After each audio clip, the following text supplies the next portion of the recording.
Hi, I'm Deb. Hi, I'm Marty. And we are, what are we? We are teachers We are fourth, teachers, yes. at fifth grade KiC AM.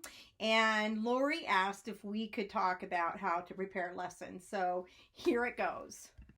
So usually when we start looking at preparing for a lesson, we actually start a week ahead of time. If we don't start off on the Sunday afternoon leading into the next Sunday, it's usually on Monday so that we can see what the lesson's about, look at the scripture, and start just seeing all the options ahead of us. Plus, it helps us to start letting it sink in, right?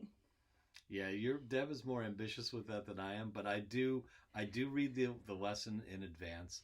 So typically by Thursday, I've read it, and my like a rule of thumb is that um, the prep time should be about the same amount of time as the lesson. Oh, that's a good point. Yeah, we're not putting a huge amount of work into it, but the important thing is to start early and have a good sense of what it's about. For me, I like to really kind of null on it, and we'll talk about some other tools as we go down further. But I really want to kind of pick the one main idea, what's there, and to build it out. But we'll talk about that in a minute. So let's talk about that big idea.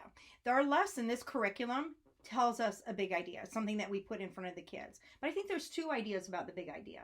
One is what you're going to put out there in front of the kids, but the other is what is the heart of the lesson? What is the main concept you're trying to put out to the kids? And we're going to show you a couple screenshots of things just so you can see the difference. The first is going to be the big idea in the curriculum, and what we're going to encourage you to do is to focus on God. So the first big idea that I want to talk about is the lesson and when they said was the big idea. And for the month that we were working on that we're going to use as our illustration was all about superheroes. So their original ideas and lesson plan was Jesus is our hero, God helps us become heroes, heroes make wise choices, heroes helps others, and heroes need help too.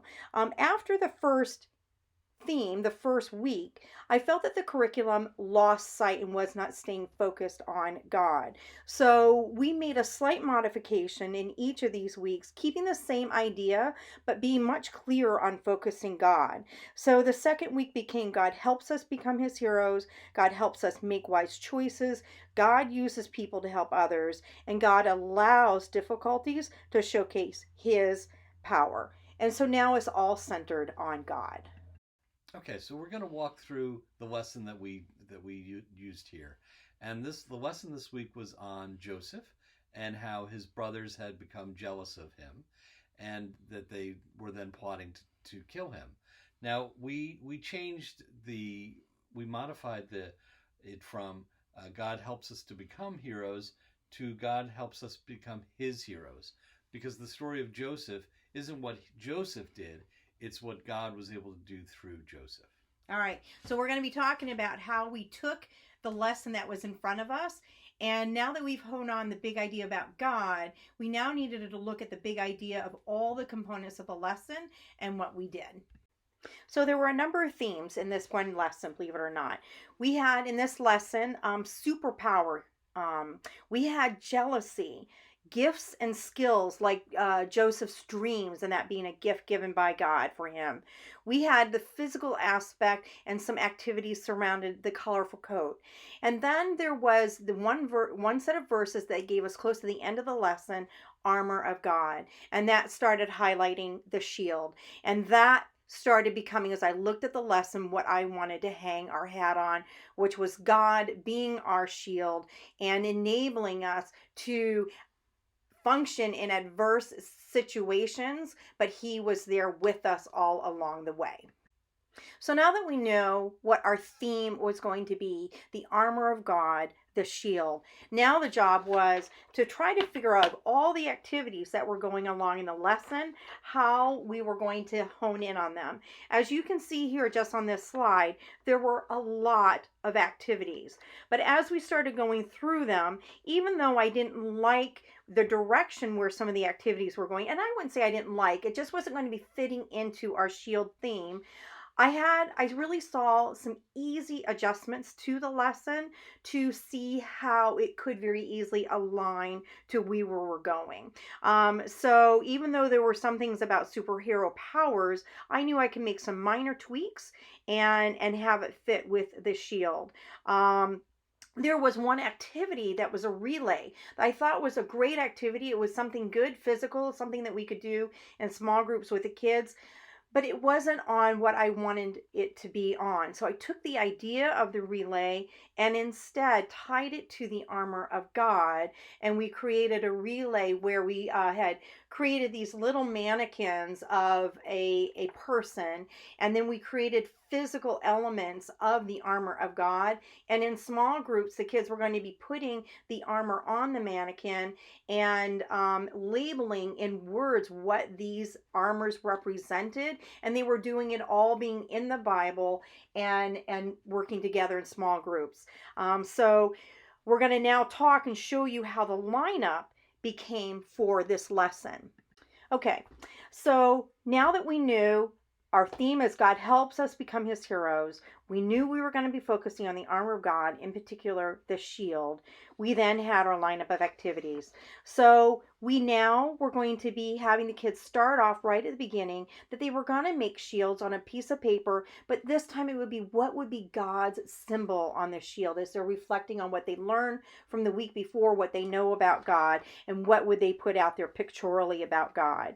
We then were going to be talking about various superhero powers, but what was going to be key about this is we were going to bring it back to God. We were going to be reflecting on how each of these powers, as they're thinking from all their favorite DC and Marvel characters, could God do those? And the answer was yes across the board. And then when we did the review of the story of Joseph, instead of focusing on jealousy and things like that, what we focused on was how Joseph focused on God for his strength and his assurance. And that was then a perfect tie-in to reviewing our memory verses. And we're going to show you our memory verses in a minute, but it was all about faith. It was all about hope. It was all about focus on God. Then we had the relay for the armor that we talked about before. Oh, and then there was a fun one, the baloney shield, we're going to talk about in a minute, but it was not going to be an activity. I guarantee you that Lori or Joe would have said, here's the supplies, but we had to do it. It was a lot of fun. We're going to be talking about that in a minute. And then finally, we had in our back pocket something called a hero shield toss, which really would have enabled the kids to reflect on where they needed God's help, and it would have been a fun activity. So that became our lineup for the week. So these are our verses that we had for the whole month, both in Hebrews chapter 1 and in Isaiah. And these verses, one thing I wanted to kind of highlight is sometimes you may struggle with how do these memory verses tie into the lessons. Sometimes it's going to be an easy pair up, you get it right away. Other times it's going to be difficult. One of the benefits of starting your process early in looking at the lesson is to find those connections, because if you can find those connections, you can help the kids connect, and then as a result these verses have a much more impact to their life. So our two verses was Hebrews 11:1. Now faith is confidence in what we hope for, assurance what we do not see. Isaiah was for those who hope in the Lord will renew their strength. They will soar on wings like eagles. They will run and not grow weary. They will walk and not be faint. It was a perfect tie into this lesson that as Joseph was facing adversity, how was he able to step forward and keep moving forward and not fall into the trap of a pity party. And so that became part of our conversation. And again, it pointed back to God and our strength. One important thing to do when you're preparing is to evaluate the time. We we take a look at the lesson and we determine roughly how much time do we think each particular piece is going to take. And we always want to have more time and more activities than we have time. The downside of running out of activities is you've run out of activities. Is that you don't want dead air. I mean, that's the worst. You don't want to be there with 5 minutes before the parents arrive and you've got nothing for the kids to do. So another important thing to be doing is you're going to be finding out probably closer toward the end of the week what the video is going to be. The video has not come with this curriculum. That is something that our leaders are spending a bit of time on trying to align. And you have already determined your theme. You've already determined what you're going to be focusing. Look at that video before you show up. Determine if that video is actually going to fit or if it becomes a distraction. Do not be afraid to not use the video. Or to change it up. So we'll have times where maybe it's a 4-minute video and the first 30 seconds to a minute isn't that great. We'll just start it ahead, or we'll end it early. That's a good point. That's a good point. The other thing is that we may just read the scripture, or we may have the kids do some work for once, that we may actually break out the scripture and have them draw and do it like in almost comic strip fashion, where they are teaching the rest, each component, and pulling out different things. So don't be afraid to not use the video. So while we want the kids to learn, and that because that's really the purpose, we don't want to make it like school. The kids all week, they hear blah, blah, blah, blah, blah. We don't really want the same experience to happen at KiC AM. So we'll try to punch it up. For example, we'll start a lesson with maybe a physical activity, just because they've been sitting in church for a little while, get them moving or get them thinking about something different. And we also are going to try to change things up pretty quickly. We're going to not spend too much time on something, but kind of keep things moving, introducing new ideas or taking different components.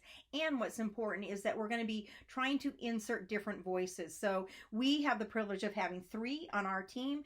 And so we are trying to rotate each point. And we also are doing things large group, small group, relays, interaction with pairs, things like that. So we're constantly keeping up. Now, I realize that with this, that for some classrooms, this is not the best, that you want to have it standardized all the way through. With having the 4th and 5th graders, we're able to kind of keep them on their toes. And I think that keeps it interesting for them to come as well. Yep.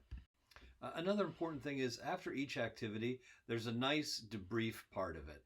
And that gives what the scriptural lesson is. And it's very important not to rush from one activity to the next. Take the time, make the point of what was the point of this activity? How does this tie to the story for the day? How does this tie to the big picture idea? That's key to hit that debrief point after each activity. And sometimes we've even asked the kids, why do you think we just did this? And let them come back and start thinking through a little bit more clearly, what was this that related to this? And sometimes that can be even more impactful than us telling them. Yep. They're starting to think through it and trying to connect the dots on what we're doing. So Sunday mornings can be very interesting because you do not know from one Sunday to the next who is going to arrive, who is going to be with you, how many kids, how few kids. So our recommendation is plan for the maximum, think the minimum. Figure out what the flow is going to look like and then be ready. The worst is that you don't have enough supplies, or you now have this room full of kids and there's no way you're going to make it effectively through 45 minutes if you don't chunk this out and have smaller groups working together. So always find those opportunities and plan for the largest. Another interesting challenge on Sundays is, depending who's preaching or what the topic is, you could have different times, different windows of time.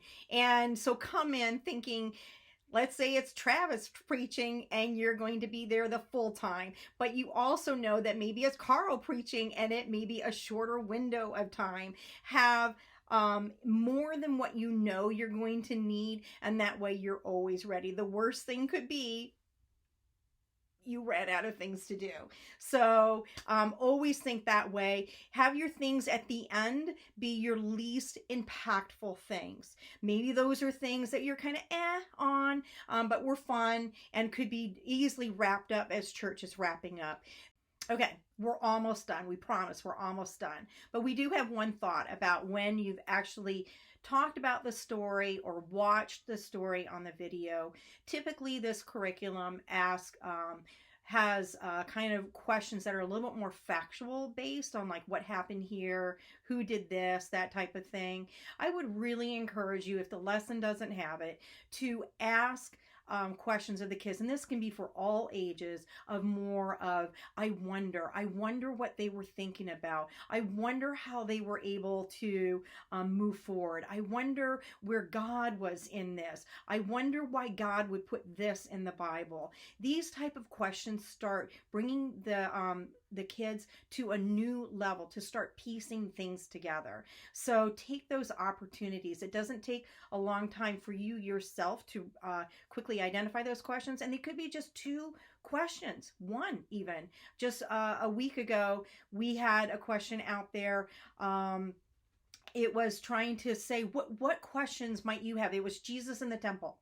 And we asked the question, what do you think Jesus was either answering to his questions or he himself asking questions? And we spent much more time than we had planned, but it was a great way to do it, where the kids themselves came up with their own questions that they were themselves wrestling with. And it was a great conversation. Yeah. And we very quickly released other things that we had planned to just spend time with them on that. So it's just cool. Yeah, because you have to be flexible when these things come up. We had no way of knowing of, again, Jesus in the temple as a young boy, and how his parents couldn't find him, and that's where he was. And we had, we were surprised, out of a class of 9, almost every kid had a question, and they were good Really questions. Good. They weren't immature questions. I mean, granted, it's going to be different for each age group, but so we just, as we kind of looked at each other, and we quickly decided after that was over, okay, we'll drop this. Yep. We'll adjust the curriculum accordingly, because it was the right place to stay at that moment. But it was because we didn't ask factual questions. We asked the I wonder questions. And in that same vein, for the object lessons, make them fun. Just go out and just go for it sometimes. We don't want to make this like school. You want to keep the kids engaged. You want to catch them by surprise every now and then. So, Deb mentioned the bologna shield earlier. Well, we had a sheet pan, and we had bologna. And this was in the lesson, by the way. This was in the lesson. And we had one person holding the sheet pan and the other person throwing bologna at the sheet to see what stuck. Now, also with these object lessons, when they do this, try these at home first. Yes. We experimented a little while. You would think that these things all would work perfectly, but it took a little trial and error to figure out what things would stick well with bologna and which would just bounce off. So keep it interesting. And again, once the object lesson is done, don't just move on. Tie it back to the debrief. Right. And actually, if you think about it, these are probably going to be the things that the children are going to be talking about when they go home. They're going to be talking about, did you know that Mr. Ryan threw Miss Ryan bologna at her, and she had a pan up catching it. And if there are not objects and lessons in there, Google is a powerful tool. We had later in this particular month's lesson, it was now the Israelites going into slavery, and how our main theme, I can't find it now, but it was basically about God's power and how he would put us into difficult situations so that others would see his power in those situations. And so we were trying, nothing was in the lesson, but we wanted to kind of do a wow, and we found something where we were able to freeze a little Lego Han Solo, and with a little bit of vinegar in front of the kids, Han Solo would become freed. And meanwhile, there was all this bubbling action and everything else going on that was going to spill over, and it gave us the opportunity to be talking about that there are times where God is going to put us in a difficult situation, and then we, as well as others, are going to see how God is at work. So he is purposeful behind all things. So go for those. They may not be the supplies that is sitting in your room ready to go, but see where God is going to take you on this, because you as a teacher can have a lot of fun with it, and I guarantee you they will be memorable, and that might be the thing that the kids are talking about, that then the parents can start pulling out some of your key truths that you've been teaching them that day. Okay, so to recap, the key takeaways are: read the lesson in advance, prepare in advance, practice the object lessons. If it's something that's odd, at home, and there's some good ones, and that you'll definitely want to practice those at home, and know in advance what you're going to do and who's going to transition to each. So we'll have initials next to each person, how they're going to do it. It may not be exactly as it's put out in the curriculum, but we have a transition, and we also know, gee, if time gets, if it's short or long, these are the ones we're going to drop, and we'll change them. The worst thing you can do is be stressed just before the kids come down, saying, I hope I don't have a full house. I hope the service is short today, because you know what? On those days, the service is going to go long and you're going to have a full house. So instead of worrying about it, take the time to be prepared and enjoy the time. We get a kick out of the fact that sometimes the kids will ask us, no pun intended. oh, no pun intended. When are you guys coming back? Or I really liked last week, or missed you guys. That's fun to hear. And again, we're trying to keep the kids engaged so that they want to be there, and they're learning, and that it's different from school. We have a lot of fun doing this. Hopefully that gave you some good tips, and to also give you some freedom to use the lesson as a tool, but not to be bound by it, and just kind of explore. But the more you give yourself time, the more new ideas God is going to be giving you over the week to come in with the best lesson you can be doing. Take care. Bye. Bye.